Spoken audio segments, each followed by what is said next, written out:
Hey guys, Christina Ritchie. Alright, I'm not at home, but I'm at the track. All by myself out here, except for those people behind me, but they're nowhere near me. Alright, so find a track and groove your golf game. There happens to be soccer field here, ample grass, so I'm working on my chipping. And today we're going to talk about chip technique and land spot. Because once you have your technique, it's all about landing the ball on your intended target. And that target should not be the flag unless you plan on holding it. So always focus on a land spot when you're around the green. Alright, so what you're going to need are some targets. Alright, so I have these circles, and you can use anything as targets. And you're going to place them at 10, 15, and 20 yards. Alright, I'm assuming we all have, fairly small backyards. If you have a big one, you can do whatever you want. Go to 30 yards. You're going to need 2 popsicle sticks. And you're going to need a doorstop. Alright, all stuff you can get at home. And a bag of balls. Alright, and in between our chipping, we're going to sprint. Forward, balls in the feet. Now you can sprint, which is what I'm going to do. Bike, row, treadmill, whatever, as long as it's intense. Now the reason why we're going to do sprint interval training, because it trains our explosive power. Now the key is you got to go full Monty for the 10, 20, or 30 seconds. Alright, then you rest. And that tells our central nervous system to fire our muscles faster, and that's how we get faster on the golf course. Alright, so we're training speed, explosive power on demand.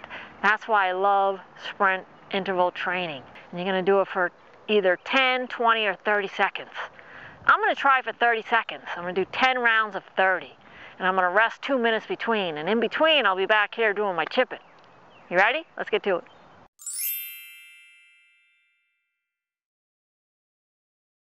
Alright, so let's talk a little bit about the technique. And I'll do without a ball first. So where I see players go off is they take a mammoth backstroke and slow down. Alright, and they end up stopping their hands because of it. Alright, so what you're going to do is you're going to either pivot with no hinge or pivot with a little hinge. Okay, and then you're going to drop the club as you rotate through, and you're going to finish with a firm lead side. Alright, you can do the Phil Mickelson where you hinge and hold. So you'll have a little bit of hinge here on the finish. Alright, or you can do like a Tom Pernice and drop and finish soft. Alright, Tom Pernice actually drops it and finishes soft on the lead side. Alright, so that's a different technique. So play with it. Alright, that's the key. So we got the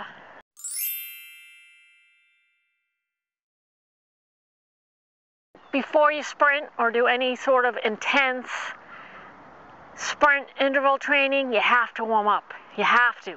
Otherwise, you're going to tweak a muscle. Alright, so just do a dynamic warm-up. Alright, just go ahead and do knee hugs, butt kickers, leg kicks, walking lunges with a side bend are awesome. I love these. Alright, so it's really important to warm up. Do little hamstring walks. These are awesome, really important, especially if you're going to be sprinting. Step-ups are fantastic. Alright, to get the legs warmed up, to get the blood flow. So this is a great way to train squats. So if you struggle, you want to take a seat. Take a seat. Great way to warm up for your sprints.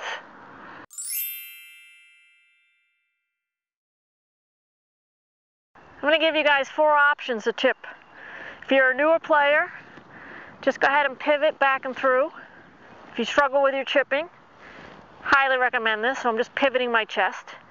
Alright, the club's just going along for the ride. I'm soft with my arms, they're not rigid, but I'm not adding any hinge. If you're more advanced, go ahead and add a little hinge. Drop that hinge and rotate through. Alright, so you're going to let the club just drop as you rotate through, and the lead side is still firm, but soft. You can do the fill, which is the hinge and hold. So same thing as the pivot with the no hinge, but this time you're just adding hinge. All right, hinge and hold. So you should have a little hinge here in your trail wrist. If you want to go Tom Pernice style. Overall motion, love the head working forward, beautiful sequence, releasing the club, staying in front of you.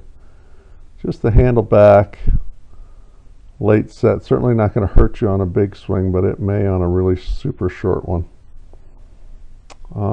Just do a little Seve Ballesteros, short shot, short club, and real soft, drop it, and finish soft here.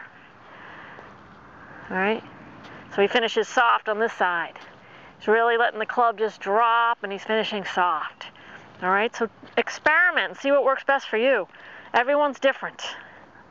I actually like them all, so I mix them up based on the shot and what I feel that day. It's really good to have, if you're a more experienced player, different techniques in your toolbox and your golf bag so you can call on them on demand.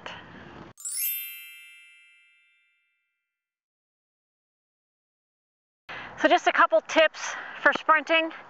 You want to run on the balls of your feet when you're sprinting. All right, the last thing you want to do is have heel hits, all right, because that's really bad for your hip and your knees. So you want to feel like you're running on your toes, all right, mid-foot, okay? And when you do this, if you're new to sprinting, go ahead and do at 70 or 60% and see how it feels. If you feel any tweaks in your hamstrings or anywhere, stop, all right? Go ahead and continue your warm-ups. The last thing you want to do is tweak your muscles, and then you'll be all messed up for golf season. All right, but if you do it smart, you're going to get real benefit from sprint interval training. All right, so you're going to do either 10, 20, or 30-second intervals. All right, and I got here the 40-yard dash, so it's awesome.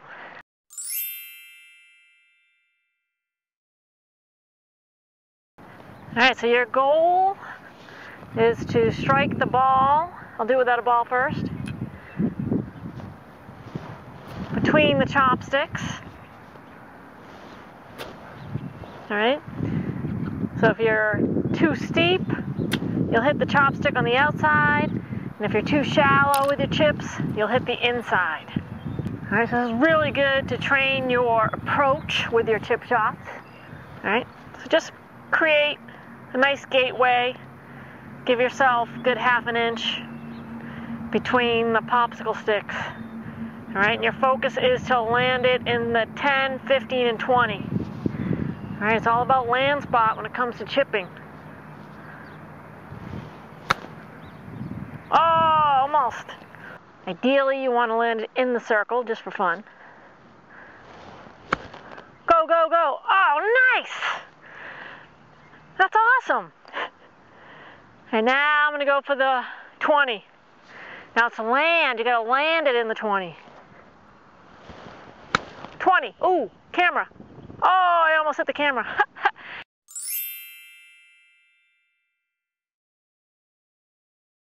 All right, I'm going full Monty. 40-yard dash. Leaning forward, balls of the feet. 90-degree arms. The other thing is when you're running, you want to have a slight forward shaft lean. All right, you want your body at a slight lean. So as you're running like this. All right, so you're using gravity to help you versus running straight up and down. All right, so the best sprinters in the world are running this way, and they're running on their midfoot.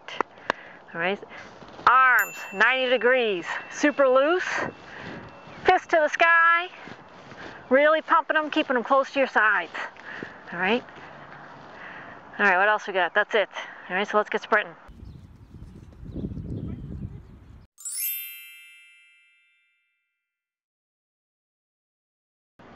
And if you're still struggling with the angle of approach, you're hitting either the inside or outside of the popsicle stick, go ahead and lay a doorstop there on the bottom, behind the ball, just like so. Go ahead and use this doorstop as a ramp. So it goes up the ramp, down the ramp. So that really helps you feel the correct angle as well. All right, so just hit a few and get the feeling, because a lot of players take the club inside and they don't have a correct up and down approach with their chips, or they'll get too steep, all right, and they'll come outside of the ramp. So it's really just a nice visual to show you how the club works up and back down. So you really want to hit the ball, hit right behind the ball for that crisp contact.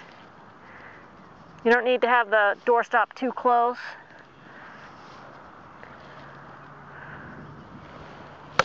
All right, but it just helps you have a crisp chip shot. Okay, so it's all about crisp contact with your wedge game. Up the ramp, down the ramp, in the circle. I just landed in the yellow circle.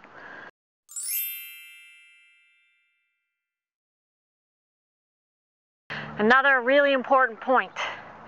So you know how the runners run right by the ribbon, they run right through it at full speed? You gotta do the same thing.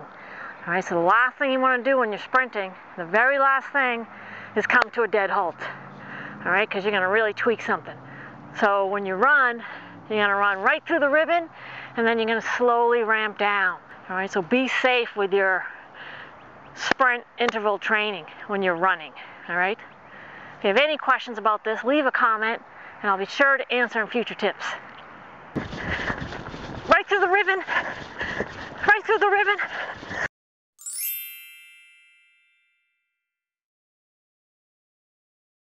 All right, this is a great way to practice in the backyard. This is awesome. I'm loving this. I happen to be at the track, but this could be your backyard. I'm all alone out here pretty much. Each time I'm focusing on what target I'm going to. I'm leaving that there so I don't have to think about it, just going up and down the ramp, in between the popsicle sticks. Bada bing, bada boom. Oh, that was good. A little quick with the tempo. You gotta be real careful with your drop. Keep it smooth. Ideally, walk in from behind so you're simulating real golf. Oh man, I just landed in the yellow. Almost. It's all about the land spot. Remember, where is it landing?